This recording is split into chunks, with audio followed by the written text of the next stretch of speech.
Dzina la Atate ndi la Mwana ndi la Mzimu Woyera. Amen. Ofuna kutsata ine adzamva zowawa. Kutumikira Ambuye ndikophweka, komanso kutumikira Ambuye sikophweka.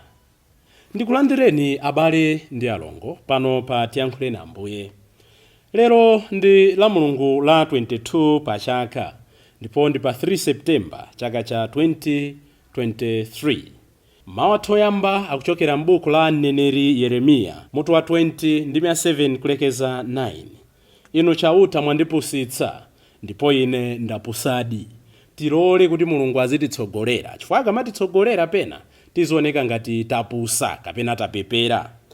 Amene akutiwerengera mawu oyamba ndi a Emmanuel Njolo kuchokera ku Namame Parish mu Archdiocese ya Blantyre.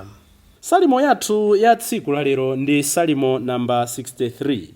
Mtima wanga uli ndi ludzu mayo mayo, mtima wanga uli ndi ludzu la Ambuye.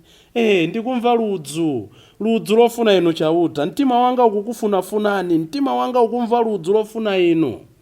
Tiyeni tilolere kuti pamene tikutumikira Mulungu tikukhala tsiku ndi tsiku tizikhala ndi ludzu lofuna chauta.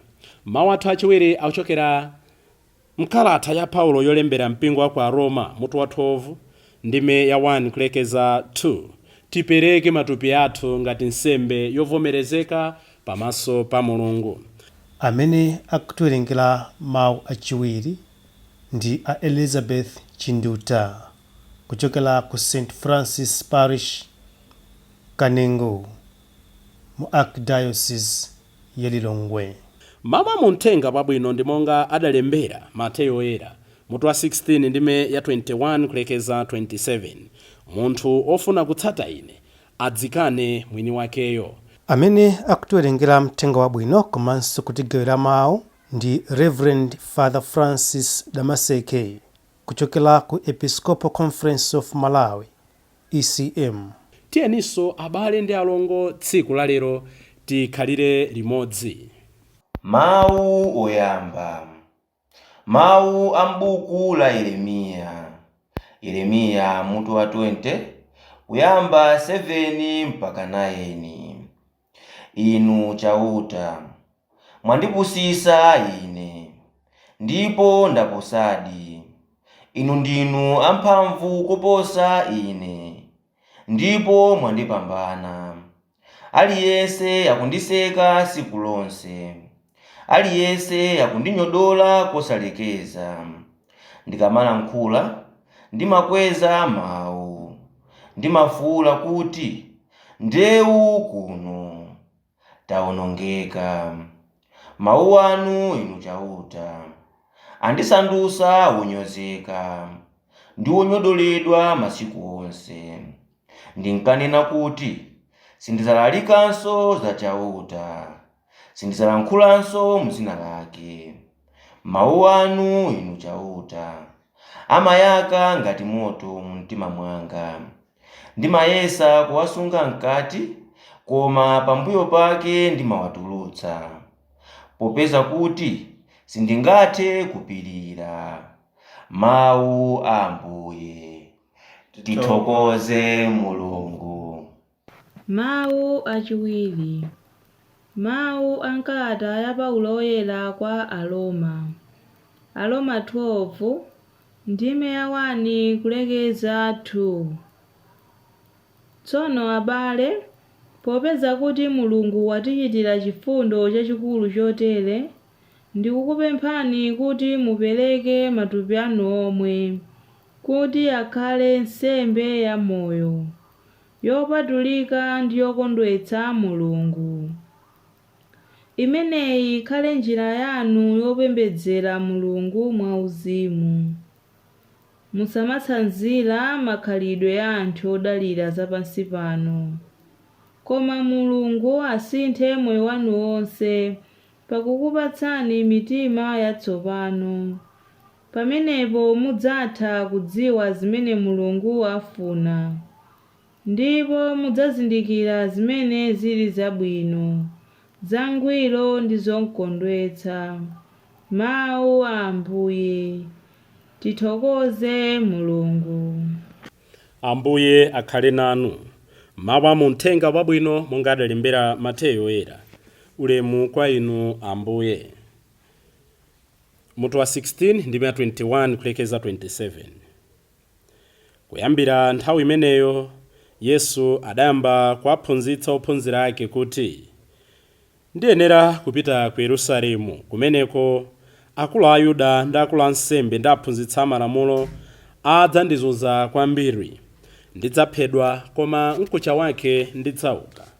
Apo Petro adamtengera pambali nayamba kumudzudzula adati, pepana Ambuye, zisatero ayi.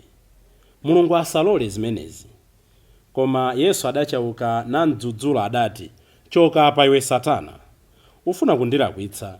Maganizo ako si maganizo a Mulungu ayi, ndi maganizo a anthu chabe.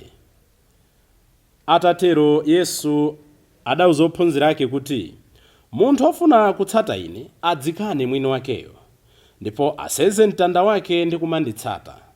Chifukwa ofuna kupulumutsa moyo wake adzautaya, koma otaya moyo wake chifukwa cha ine adzaupeza.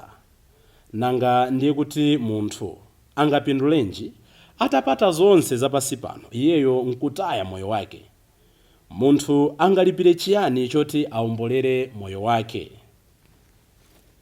Mthenga wa Ambuye. Ulemu kwa inu Ambuye Yesu Khristu.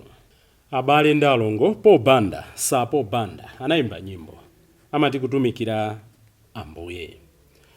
Achimwene mufuna kutumikira Mulungu ngati wansembe. Achimwari mufuna kutumikira Mulungu ngati asista. Kutumikira Ambuye sikovuta. Kutumikira Ambuye ndikovuta, komano kulimba mtima. Basitu kutumikira Ambuye ndi nkhani ya kulimba mtima. Muli zosangalatsa zambiri, zokoma zambiri, zononopera zambiri in serving God. Koma tisayiwale mwana wa Mulungu yemweyo asanafike ku chipulumutso anazunzika, anasautsidwa, anakwapulidwa, anayikidwa m'manda, anauka kwa akufa. Ife nkumakondwerera, tikondwere tisekere adauka Ambuye. Palibe shortcuts to glory, palibe shortcuts to joy, palibe shortcuts to happiness. Mneneri Yeremiya monga tamvera m'mawoyamba amaganiza kuti pamene akutumikira Mulungu adzangokhala moyo opambana. He will lead a very successful and easy life. Koma in the end akukhala okhumudwa kuti pamene akuyamba kutumikira Mulungu wadzipereka, Aisraeli apanga ma alliances osiyanasiyana, Mulungu akumuza kadzudzule zimene akupangazi zikafikitsa ku kapolo, akudzudzula zinthu zolakwika zimene zili pakati pa Ayuda, pakati pa Aisraeli. Chikuchitika ndi chani? Timamva kuti adayamba ndi ansembe anzake, adayamba ndi aprofiti anzake kumuukira, nthawi ina adamponyapo mchitsime. Yeremiya akuzunzika to the extent kuti akuti paliponse pamene ndikuyenda ndikungomva mawu, aliyense akundiseka tsiku lonse, aliyense akundinyodola kosalekeza. Kenaka akudandaula kuti mawu anu andisandutsa onyozeka ndonyodoledwa masiku onse. Ndekenako Yeremiya anafika poti anagiva.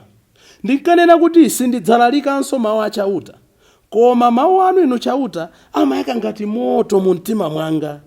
Ndimayesa kuwasunga mkati, koma pambuyo pake ndimawatulutsa popeza kuti sindingathe kupirira. There is a paradox in the life of Prophet Jeremiah. Pena akufuna agive, koma kuti china chake chiumuza kuti sindingathenso kukhala chete. Pamene tikutumikira Ambuye, tilolere kupusitsidwa, tilolere kukhala ngati onyozeka. Paulo nduja amanena kuti ndakwapulidwa maulendo 39, ndakwapulidwa maulendo 3, nthawi ina tidamira, nthawi ina tidagonapo ndi njala. Paulo yemwe akamalangiza mpingo wa kwa Akorinto amanena kuti anthu amatiyesa ndife anthu amene tikuzunzika kuti tikafa, koma taonani ndife. Anthu amatiyesa osauka koma tikulemeretsa ambiri. Anthu amatiyesa anthu onyenga koma ndife oona. Kusonyeza kuti pamene tikutumikira Ambuye pamakhala paradox nthawi zonse. Sa anthu onse adzadane nane, sa anthu onse amadana nane, komanso ndisadzinamize, ndisadzinyenge kuti ndi anthu onse akusangalala nane. Ademoni ndi anjelo awo adzayesetsa njira zondigwetsera pansi, adzayesetsa njira zoti ndisiye kutumikira. Izi Yeremiya ndi zimene akumana nazo, izi ndi zimene inu ndi ine tingathe kukumana nazo, izi ndi zimene inu ndi ine timakumana nazo. Petro anali nkuganiza komweko kwangati kwa Yeremiya kuti pamene tikutumikira Ambuye, pamene tili ndi Mesiya pakati pathu, ndiye kuti basi zonse zizingoyenda mwamya, zonse zizingoyenda mwamtagalalo. Koma Ambuye Yesu tamva muthenga wabwino akuwauza kuti tsono mwana wa munthu adzazunzika, tsono mwana wa munthu adzaphedwa. Sanemire tupompa anauza kuti ndzauka kwa akufa. Petro akunkodolera pambali, zisachitike kwa inu. Ndi Ambuye akuti yayika. Maganizo ako si maganizo a Mulungu, ndi maganizo a anthu apansi pompano chabe. Koma taonani sakumutchula kuti Petro pita kumbuyo kwanga, kunena kuti pita kumbuyo kwanga Satana. Ndimafuna tilingalirenso how the devil enters into our life. Petro anakhazikika kwambiri pomaganiza zinthu zapansi pano, amaganiza za ulemerero umene alandire, amaganiza za maudindo amene adzakhale nazo, amaganiza za zokoma zimene adzakhale nazo, so much so that anayamba kuyiwala kuti Mesiya uyuyu ndi spiritual affair, ndi spiritual arena, ndi spiritual world.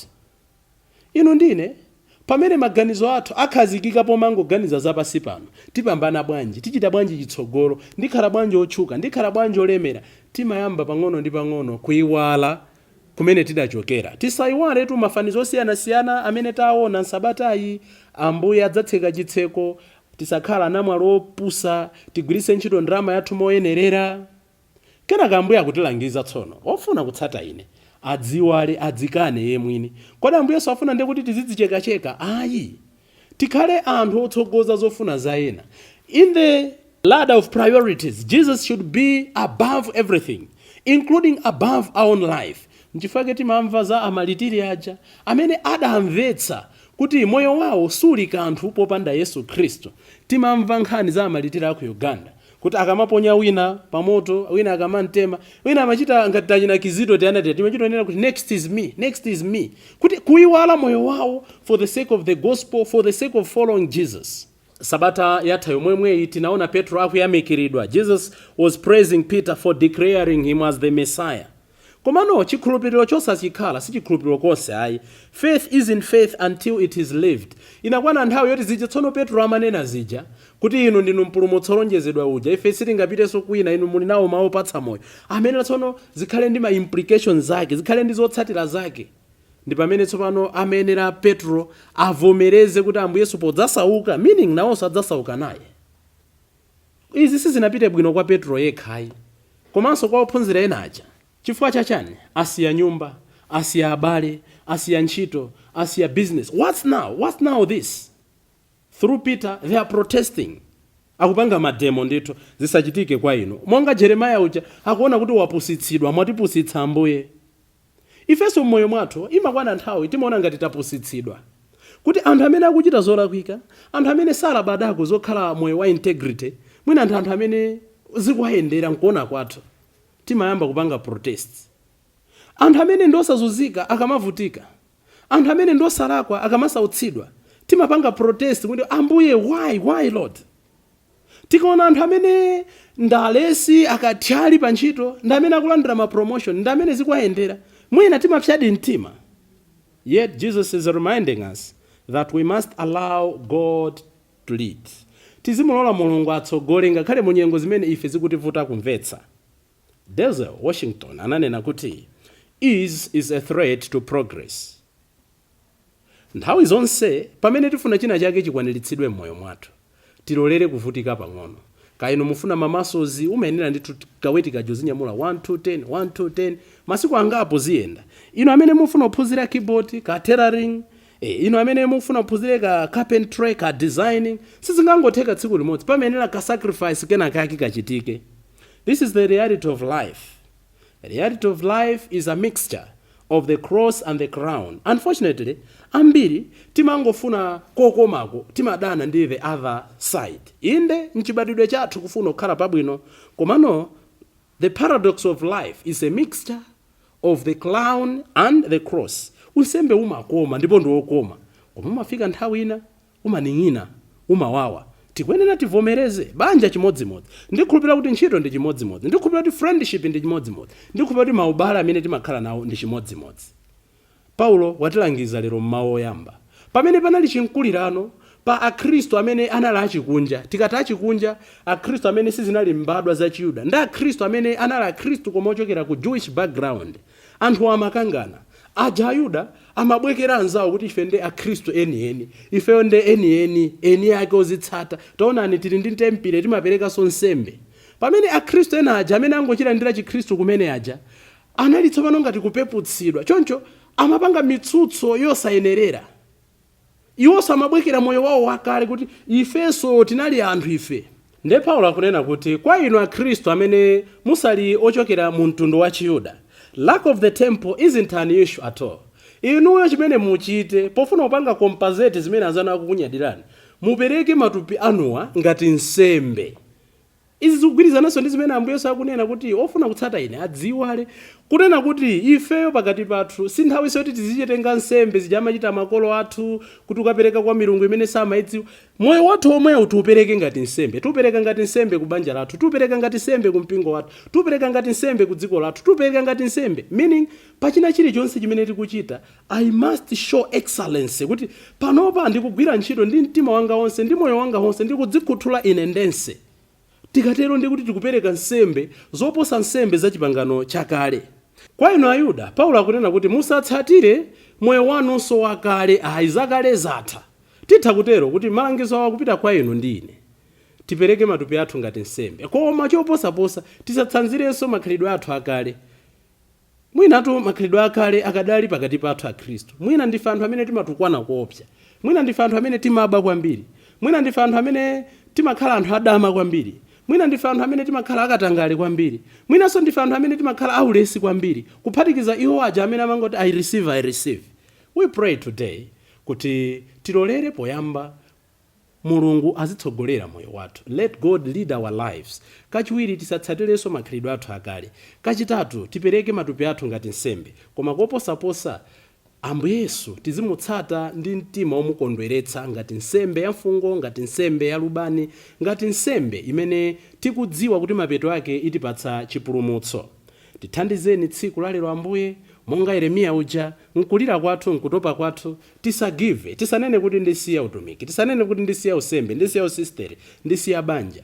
Koma mkatikati mwa mavutomo tizimuuza Ambuye kuti sindingathe kuthawa, koma ndithandizeni kuti ndikutumikireni bwino, ndithandizeni kuti ndipereke nsembe bwino, chifukwa pamene tipusitsidwa ndi Mulungu, Iye tsopano amadzaza mwa ife chimwemwe chimene amapereka kwa anthu amene avomereza kupereka ndi kuyanjana ndi Mulungu. Tsiku la lero likhala tsiku lopambana ngati tionetse kuti ndife anthu amene tikufuna kusintha ndi kuyamba mwatsopano. Dzina la Atate ndi la Mwana ndi la Mzimu Woyera. Amen.